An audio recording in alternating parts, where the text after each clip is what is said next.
Notre monde est à la croisée des chemins.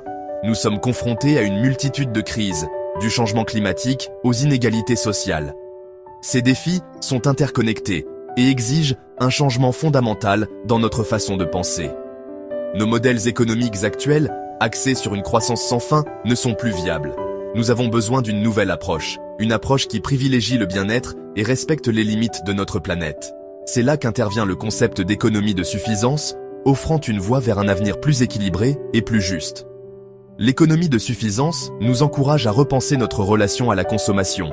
Au lieu de constamment rechercher plus, elle met l'accent sur la modération et le contentement. Cela ne signifie pas vivre dans le dénuement. Il s'agit plutôt de faire des choix conscients, en accord avec nos valeurs et en privilégiant notre bien-être. Il s'agit de trouver la joie dans la simplicité et de reconnaître que le bonheur ne vient pas des possessions matérielles. L'économie de suffisance n'est pas une idée nouvelle. Elle s'inspire de la sagesse ancienne et des traditions philosophiques qui ont longtemps souligné l'importance de l'équilibre et de la modération. L'un des plus éminents défenseurs de cette approche était le roi Bhumibol Adulyadej de Thaïlande. Il a développé la philosophie de l'économie de suffisance dans les années 1970 en réponse aux défis sociaux et économiques auxquels son pays était confronté. Au cœur de l'économie de suffisance se trouvent trois principes clés: la modération, le raisonnement et la résilience. La modération nous encourage à vivre selon nos moyens et à éviter la consommation excessive. Le raisonnement souligne l'importance de prendre des décisions éclairées fondées sur la connaissance et la compréhension.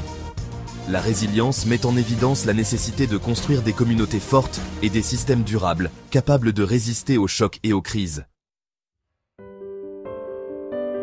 Les principes de l'économie de suffisance peuvent être appliqués à tous les aspects de notre vie. Prenons l'exemple de Sarah, une jeune professionnelle vivant dans une ville animée. Inspirée par l'économie de suffisance, Sarah a décidé d'apporter quelques changements à sa vie.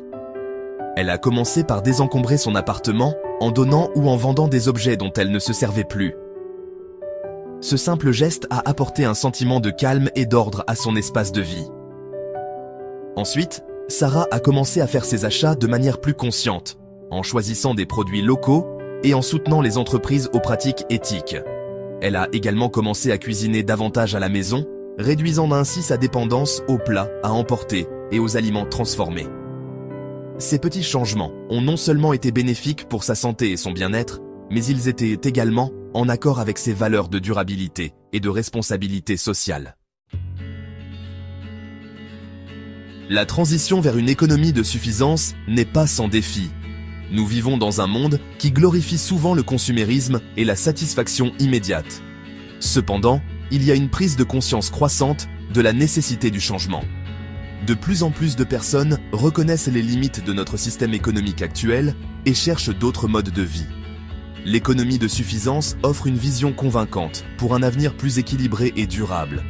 En adoptant la modération, en cultivant la résilience et en vivant avec intention, nous pouvons créer un monde où les personnes et la planète prospèrent en harmonie. C'est un chemin qui exige une action collective et un engagement individuel, mais la récompense en vaut la peine.